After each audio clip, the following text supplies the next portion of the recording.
BRS party రజతోత్సవ సభ కోసం రాష్ట్ర వ్యాప్తంగా సన్నాహక సమావేశాలు పెద్ద ఎత్తున కొనసాగుతున్నాయి.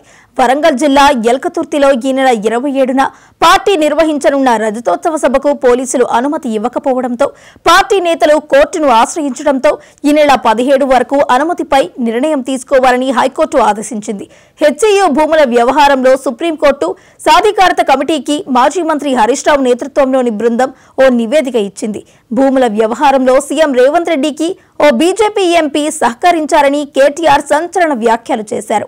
ఆ ఎంపీ ఎవరనే దానిపై రాజకీయ వర్గాల్లో చర్చ జరుగుతోంది.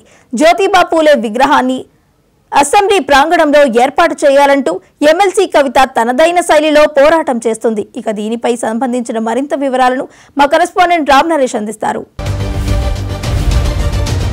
హైదరాబాద్ బీఆర్ఎస్ రాష్ట్ర పార్టీకి సంబంధించిన ముఖ్యాంశాలు ఈ వారంలో ఏం జరిగాయని చూసుకుంటే ప్రధానంగా బీఆర్ఎస్ పార్టీ రజతోత్సవ సభకు సంబంధించిన సన్నాహక సమావేశాలు అయితే పెద్ద ఎత్తున జరుగుతున్నాయి. రాష్ట్ర వ్యాప్తంగా అన్ని నియోజకవర్గాల వారీగా ఈ సమావేశాలు జరుగుతున్నాయి. మొత్తంగా చూసుకుంటే ఏప్రిల్ 27న జరిగే పార్టీ రజతోత్సవ సభను భారీ ఎత్తున నిర్వహించాలని చెప్పేసి రాష్ట్ర పార్టీ నిర్ణయించింది. దీనికి సంబంధించిన కార్యక్రమాలు నియోజకవర్గాల వారీగా సన్నాహక సమావేశాలు జరుగుతున్నాయి.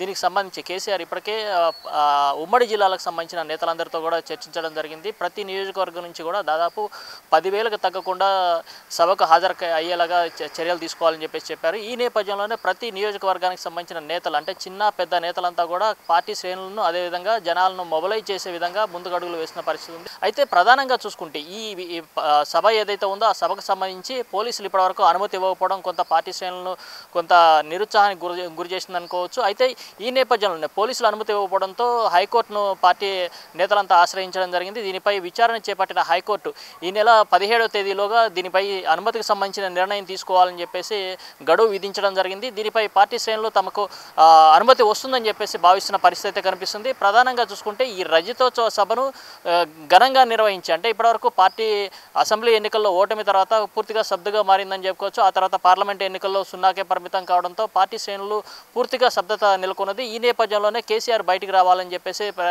అంటే పార్టీ శ్రేణులంతా కోరుతున్న నేపథ్యంలో రజతోత్సవ సభ ద్వారా కేసీఆర్ బయటికి రావాలని నిర్ణయించుకున్నారు. అయితే ఈ బహిరంగ సభ అంటే రజతోత్సవ బహిరంగ సభను భారీ ఎత్తున నిర్వహించి ప్రజల్లోకి మళ్ళీ కేసీఆర్ తన అంటే పునరాగమనాన్ని చేపట్టాలని చెప్పి చూస్తున్నారు. అదేవిధంగా పార్టీ పునర్వైభవం చేపట్టే విధంగా కూడా ఈ కార్యక్రమాలు చేపట్టాలని చెప్పేసి నిర్ణయించుకున్నారు. ఏదైతే 27వ తేదీ రజతోత్సవ సభ జరుగుతుంది ఆ తర్వాత గ్రామ స్థాయి అదేవిధంగా మండల స్థాయి అదేవిధంగా జిల్లా స్థాయి అదేవిధంగా రాష్ట్ర స్థాయి కమిటీలను కూడా వేస్తామని చెప్పారు. ఇందుకోసం అని చెప్పేసి ఇప్పటి నుంచే ఏదైతే సభకు జనాలను తరలించే నేతలకు కొంత ప్రియారిటీ ఇస్తామని కూడా కేసీఆర్ చెప్పినట్టుగా మనకు సమాచారం అందుతుంది. ఈ నేపథ్యంలోనే 27 జరిగే సభకు మొత్తం భారీ ఎత్తున జనాలను తరలించేందుకు నేతలంతా సిద్ధమవుతున్న పరిస్థితి ఉంది. ప్రతి నియోజకవర్గం అంటే ఎమ్మెల్యే ఉన్న నియోజకవర్గానికి అయితే 10,000 మంది అదేవిధంగా ఇన్ఛార్జిగా ఉన్న నియోజకవర్గాల నుంచి 5,000 మందికి తగ్గకుండా శ్రేణులను తరలించాలని చెప్పేసి అదేవిధంగా ప్రధానంగా చూసుకుంటే ఏదైతే వరంగల్లో సభ జరుగుతుందో ఉమ్మడి వరంగల్తో పాటు నల్గొండ అదేవిధంగా కరీంనగర్ ఖమ్మం జిల్లాలు ఈ 4 జిల్లాలకు సంబంధించి భారీ ఎత్తున జన సమీకరణ చేపట్టాలని చెప్పి కూడా పార్టీ నిర్ణయించింది. మరోవైపు హెచ్ఈయూ భూములకు సంబంధించేసి వివాదం కొనసాగుతుంది. ఈ నేపథ్యంలోనే హెచ్ఈయూ భూముల వ్యవహారంలో రేవంత్ సర్కార్ అంటే 400 ఎకరాలను హెచ్ఈయూ భూములను అమ్మకానికి పెట్టింది. దీనికి సంబంధించి అక్కడ ఉన్న వన్యప్రాణులను ఇబ్బంది పెడుతూ అక్కడ చెట్లను భారీ ఎత్తున నరికివేశారు. ఎలాంటి అనుమతులు లేకుండా ఇదంటే ఏదైతే 400 ఎకరాలను ఇదంతా అటవీ ఏరియాగా రూపాంతరం చెందుకుంది. దాదాపు 15 ఏళ్ళుగా ఇక్కడ ఎలాంటి కార్యక్రమాలు చేపట్టడంతో చెట్లు పెరిగాయి. అదేవిధంగా జంతువులు అంటే నెమళ్ళు అదేవిధంగా జింకలు అక్కడ సంచరిస్తున్నాయి. కాబట్టి ఇది అటవీ ఏరియాగా గుర్తించాలని చెప్పేసి అయితే అలాంటి ప్రాంతంలో జేసీబీలతో ఎలాంటి అనుమతులు లేకుండా చెట్లు కూల్చివేశారని చెప్పేసి వీళ్ళంతా కూడా కోర్టును ఆశ్రయించడం జరిగింది. మరోవైపు ఈ అంశానికి సంబంధించి సుప్రీంకోర్టు సాధికారిక కమిటీ ఏదైతే ఉందో ఆ కమిటీ ఇటీవల పర్యటించడం జరిగింది. ఆ కమిటీకి పార్టీకి సంబంధించిన మాజీ మంత్రి ఎవరైతే హరీష్ రావు ఉన్నారో ఆయన నేతృత్వంలోని బృందం అంతా కూడా ఒక నివేదికను అయితే ఇవ్వడం జరిగింది.